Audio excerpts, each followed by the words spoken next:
Hello दोस्तों। तो कैसे आप सब? मैं आशा करता हूँ कि आप सभी स्वस्थ व अच्छे होंगे। हम अपनी पिछली वीडियो में हमने धार्मिक समानता के अधिकारों में आर्टिकल 25 को पढ़ लिया था। वह धर्मनिरपेक्षता की परिभाषा को देख लिया था और ये समझ लिया था कि धर्मनिरपेक्षता का अर्थ क्या है। वह पश्चिमी देशों ने धर्मनिरपेक्षता के सिद्धांत को किस प्रकार लागू किया। आज हम देखेंगे कि जो भारतीय धर्मनिरपेक्षता है वो पश्चिमी धर्मनिरपेक्षता से किस प्रकार अलग है। तो पहले हम देख लेते हैं कि जो पश्चिमी धर्मनिरपेक्षता है उसका आशय क्या है, उसका क्या मतलब है। देखिए, धर्मनिरपेक्षता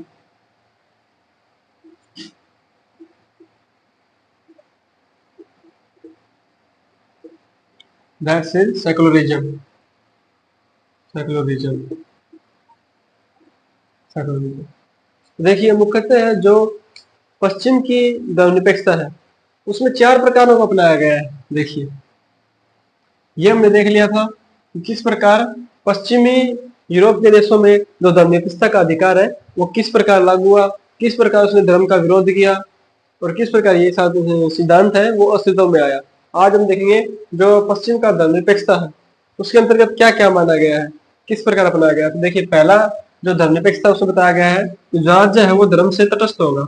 धर्म से तटस्थता तटस्थता यानी तटस्थता का मतलब है न्यूट्रलिटी, यानी कि ना तो धर्म का समर्थन करेंगे ना ही धर्म के विरोधी होंगे, हम न्यूट्रल होंगे।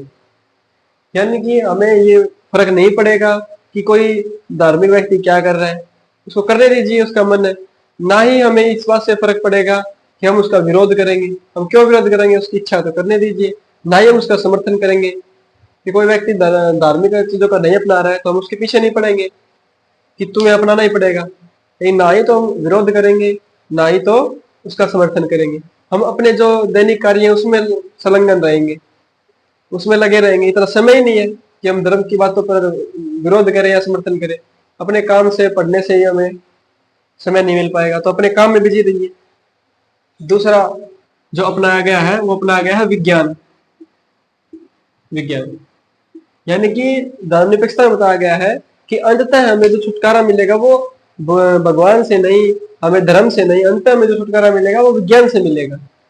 कितनी बीमारियां हैं उसका निदान विज्ञान ने खोजा है, कितनी ही ऐसे महामारियां हैं जिनके वैक्सीन विज्ञान ने डेवलप किए हैं। तो अंततः जब जब बीमार पड़ जाते हैं तो सबसे पहले हम एक डॉक्टर को खोजते हैं, इसलिए हम विज्ञान का सहायता लेते हैं। इसलिए धर्मनिरपेक्षता में बहुत सारे दार्शनिकों ने कहा कि अंततः हमें निदान धर्म नहीं विज्ञान दिलाएगा, इसलिए विज्ञान धर्मनिरपेक्षता में विज्ञान का पोषण होना चाहिए, धर्म का नहीं।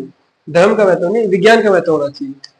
तीसरा उन्होंने माना कि भौतिक जगत का महत्व है। इस भौतिक जगत का महत्व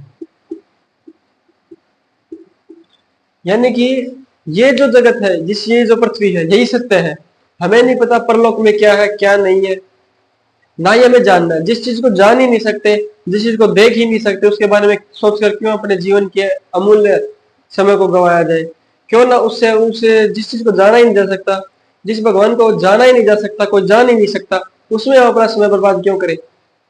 उसकी बजाय हम अपने इस जीवन को सुंदर बनाने में लगाते हैं उस समय को। तो इसी में बताया कि इस भौतिक जगत का महत्व है, उस परलोक का महत्व नहीं है। यानी कि धार्मिकता में अपनाया गया कि जो ये वर्तमान समय है, ये पृथ्वी है, यही सत्य है।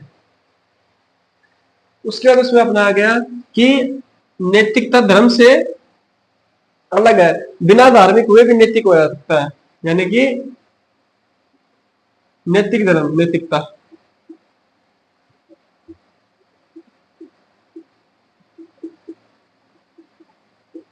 बिना धार्मिक हुए, बिना धार्मिक हुए भी नैतिकता को अपनाया जा सकता है। तो ये चार धर्मनिरपेक्षता की बातें थी जिसको यूरोप ने माना था।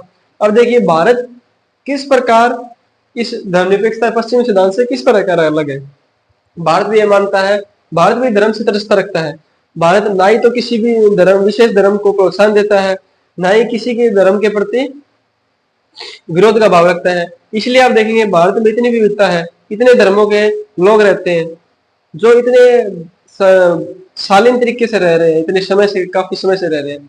अगर धर्मनिरपेक्षता भारत में नहीं होती, अगर भारतीय राज्य अगर धर्म से तटस्थ नहीं होता, तो किसी न किसी एक धर्म के लिए विशेष कार्य कर रहा होता। भारत में ऐसा नहीं है। भारत में धर्म, सभी धर्मों को अपनाया गया है, सभी धर्मों को समानता दी गई है, अधिकार दिए गए। दूसरा, विज्ञान। भारतीय जो राजनेता थे, उनकी सबसे मुख्य चिंता यही थी कि भारत के पिछड़े रहने का कारण मुख्यतः है कि विज्ञान तकनीकी में पीछे रहना। हमने विज्ञान तकनीकी में इतना सा अपना समय नहीं गवाया है, कोई खोजें नहीं की है, इतनी उपलब्धि हासिल नहीं की है।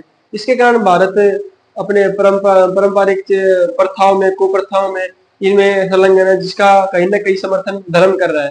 तो जो भारत के सबसे पहले प्रधानमंत्री थे जवाहरलाल पंडित नेहरू, उनकी भी यही चिंता थी कि भारत है वो विज्ञान और तकनीकी में आगे रहना चाहिए। इसीलिए आप देखेंगे कि उन्होंने त्रिउद्योगीकरण, तकनीकी विज्ञान में इतना प्रोत्साहन किया है। अपने पहले जो उनके पहले प्रधानमंत्री थे भारत के, और उनकी नीतियां देखिए आप, उनकी नीतियां मुख्यतः है विज्ञान, प्रौद्योगिकी, तकनीकी, इनसे रिलेटेड मिलेंगी। उसी के साथ भौतिक जगत का महत्व देखिए, भारत में अभी भी परलोक का महत्व ज्यादा है, धर्म का महत्व अभी भी प्रभुत्व बनाए हुए है। नैतिकता के बिना हुए, बिना धार्मिक हुए नैतिक व्यक्ति हो सकता है। देखिए, भारत में अभी माना जाता है कि जो व्यक्ति धार्मिक है वही नैतिक हो सकता है, यानी कि जो व्यक्ति अधर्मी है वो कभी नैतिक हो ही नहीं सकता, यानी अच्छा नहीं हो सकता। जो केवल धर्म से जुड़ा हुआ है वही व्यक्ति अच्छा हो सकता है, लेकिन ऐसा नहीं है। हम देखते हैं कि बहुत से ऐसे धार्मिक लोग हैं जिन्होंने ऐसे ऐसे कारनामे कुकर्त्य किए हैं, जिसके बाद लोगों को मानना पड़ा कि ये व्यक्ति अनैतिक है। जैसे आप उदाहरण के तौर पर देख सकते हैं कि धार्मिक लोग जैसे राम रहीम है, जैसे कि रामपाल है, रामपाल देव जी हैं। देव जी तो नहीं लगाना चाहिए मुझे, उन्होंने करते ही ऐसे किए हैं, नैतिक कार्य किया ही नहीं है कोई। तो इसलिए ऐसे लोग जिन्होंने धर्म के नाम पर लोगों का शोषण किया है, ऐसे करते किए हैं जिससे जो अनैतिकता को प्रतीत करते हैं। इसलिए हमें ये मानना चाहिए कि कोई व्यक्ति धार्मिक है या नहीं, इससे इसका मतलब ये नहीं है कि वो नैतिक है या अनैतिक है। तो धर्म से व्यक्ति की नैतिकता और अनैतिकता को जोड़कर नहीं देखना चाहिए। अधार्मिक व्यक्ति जो ईश्वर को नहीं मानता हो, जो नास्तिक हो, वो व्यक्ति भी नैतिक हो सकता है। आप उदाहरण के तौर पे भगत सिंह को ले लीजिए। भगत सिंह की एक पुस्तक है वाई आई एम अथिस्ट, मैं नास्तिक क्यों हूं। उन्होंने अपनी किताब लिखी है इस चीज पे पूरी कि मैं नास्तिक क्यों हूं। सॉरी। तो आप उसको पढ़ सकते हैं। घोर समर्थक थे नास्तिक के, भगत सिंह है वो घोर नास्तिक थे, और उसके समर्थक भी थे। उसके ऊपर उसने तर्क भी दिए है कि मैं क्यों नास्तिक हूँ, किताब पुस्तक भी लिखी, आप पढ़ सकते हैं। तो इसलिए ये अब भारत इस धर्मविषय से कैसे अलग है। भारत ये मानता है कि जो भारतीय राज्य है वो धर्म से तटस्थ रहेगा, न ही किसी धर्म का समर्थन करेगा, न ही किसी धर्म का विरोध करेगा। ये सब बात मानी गई है, यानी कि भारत एक पंथनिरपेक्ष राज्य होगा। इसी के साथ भारत ने ऐड किया साथ में कि केवल धर्म से अलगाव ही नहीं, ये भारत के संदर्भ में है, भारत की धर्मनिरपेक्षता कि केवल धर्म से अलगाव ही नहीं,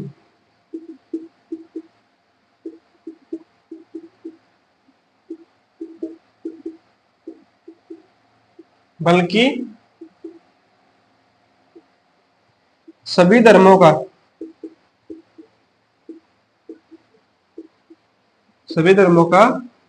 समान सम्मान, समान और सम्मान में अंतर होता है। समान यानी वस्तु, सेम चीज समान, सम्मान रिस्पेक्ट, सभी धर्मों का समान सम्मान भी होगा। तो ये बात है जो भारत को अलग बना देती है। जो उसकी एक नीति है वसुदेव कुटुंबकम, यानी कि पूरा विश्व हमारी धरती है, उसको रेखांकित करता है कि यहाँ पे केवल धर्म से अलगाव ही नहीं है, बल्कि सभी धर्मों का समान सम्मान भी है। ये बात भारत को अन्य धर्मनिरपेक्षताओं से अलग करती है। इस प्रकार भारत ने केवल धर्म से तटस्थता नहीं अपनाई है, बल्कि सभी धर्मों का सम्मान को भी अपनाया गया, सम्मान व्यवहार को भी अपनाया गया है। यानी भारत में सभी धर्मों का समान व्यवहार भी किया जाएगा, सम्मान भी किया जाएगा सभी धर्मों का। ये भारत को भारत बनाती है।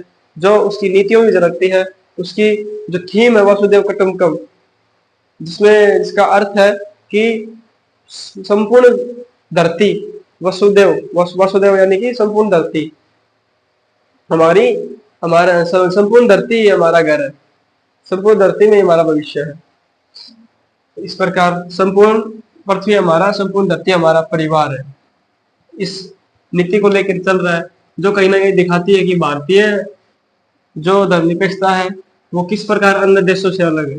जहां अन्य देश एक दूसरे से प्रतिस्पर्धा करने में लगे हुए हैं, वही भारत अन्य देशों को सिखाता है कि किस प्रकार हम संपूर्ण विश्व एक परिवार की तरह है, किस प्रकार हमें बंधुताओं की भावना से रहना चाहिए। ये था कुछ। अब हम देखेंगे अपने बचे हुए धार्मिक समता के अधिकारों को, जिसके अंतर्गत आता है अनुच्छेद 26, जिसमें बताया गया है कि धार्मिक संस्थाओं के प्रबंधन का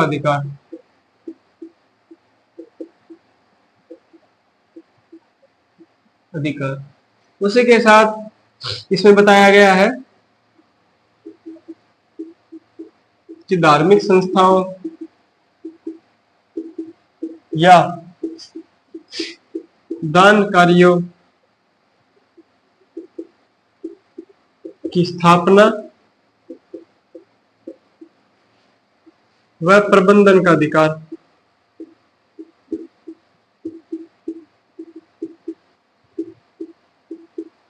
प्रबंधन का अधिकार।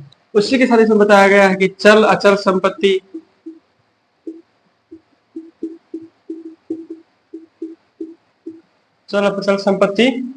के अर्जन का अधिकार। अर्जन यानी कि खरीदना, अर्जित करना, अर्जन का अधिकार व विधि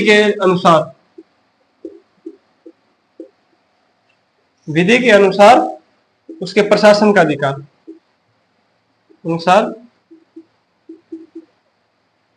उसके प्रशासन करने का अधिकार।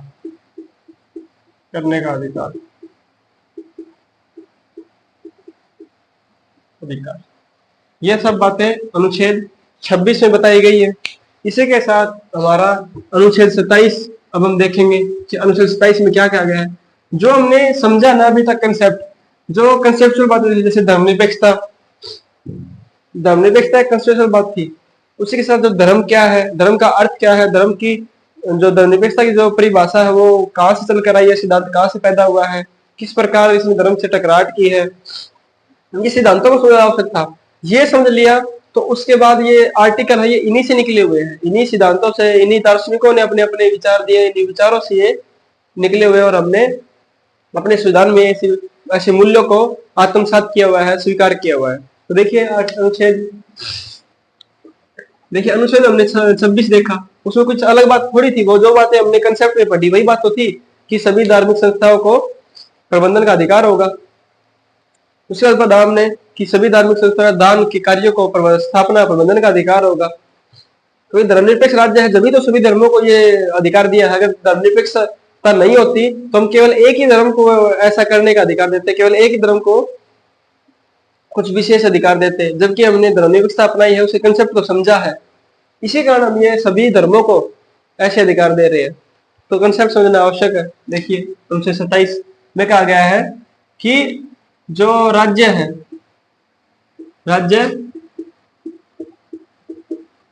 किसी विशेष धर्म पर कर आरोपित नहीं करेगा,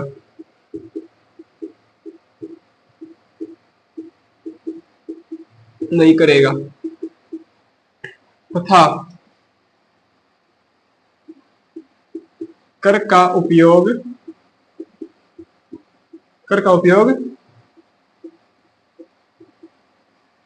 किसी विशेष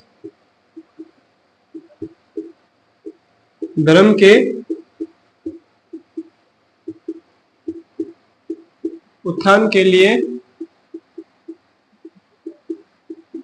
नहीं करेगा, ये बताया गया है अनुच्छेद 27 में। इसी के साथ अनुच्छेद 28 को देखते हैं। अनुच्छेद 28 में क्या बताया गया है, देखिए अनुच्छेद 28 में आर्टिकल 28 में बताया गया है कि शैक्षणिक संस्थानों पर धार्मिक शिक्षा का प्रतिबंध होगा। देखिए 3 प्रकार से है। एक है सरकार द्वारा पूर्णतः संचालित, यानी ऐसे संस्थान जो सरकार द्वारा पूरी तरह चलाए जाते हैं, जैसे केंद्रीय विद्यालय, इसमें धार्मिक शिक्षा पूरी तरह से प्रतिबंधित होगी।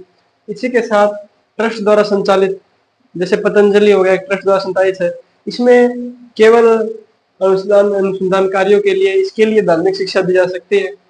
इसी के साथ जो राज्य द्वारा सहायता से चलाई जाती है, जैसे कि यूजीसी, सीबीएसई, एचबीएससी, इनमें छात्र की सहमति पर धार्मिक शिक्षा दी जा सकती है, तथा छात्र अल्पवयस्क है तो अभिभावक की सहमति से छात्र को धार्मिक शिक्षा दी जा सकती है। देखिए, अधिकतर ऐसे केस सामने आते हैं कि किसी विद्यालय द्वारा जो छोटे बच्चों के स्कूल होते हैं उनमें ऐसी दबाव बनाया जाता है बच्चों पर कि आपको चंदन का टिक्का लगा के आना है, ये करके आना है, वो करके आना है, ऐसे करना है, उस भगवान की पूजा करनी है, ऐसी प्रार्थना करनी है, सुबह उठते ये करना जरूरी है, नहीं तो स्कूल में एंट्री नहीं देंगे। तो ये बच्चों के धार्मिक स्वतंत्रता के अधिकार के उल्लंघन है। जो बच्चा अल्पवयस्क है, छोटा है, तो उसके अभिभावकों से आप सहमति तो लीजिए क्या कि क्या हम आपके बच्चों को ऐसे धर्म के ये ऐसी जो प्रथाएं हैं, ऐसी जो प्रार्थनाएं हैं, पद्धति हैं, उनको धारण करवा सकते हैं, उनको धार्मिक शिक्षा दे सकते हैं। अगर अभिभावक सहमत है तो आप दीजिए, लेकिन बिना ऐसे दबाव बनाना किसी भी छोटे विद्यार्थियों पर या फिर ऐसे बच्चों पर स्कूल में कि तुम्हें चंदन लगा के आना होगा, ये करके आना होगा, वो करके आना होगा, तो ये धार्मिक स्वतंत्रता के अधिकारों के खिलाफ उल्लंघन है, खिलाफ है। इसलिए पढ़ते रहिए, जागरूक बनिए। धन्यवाद।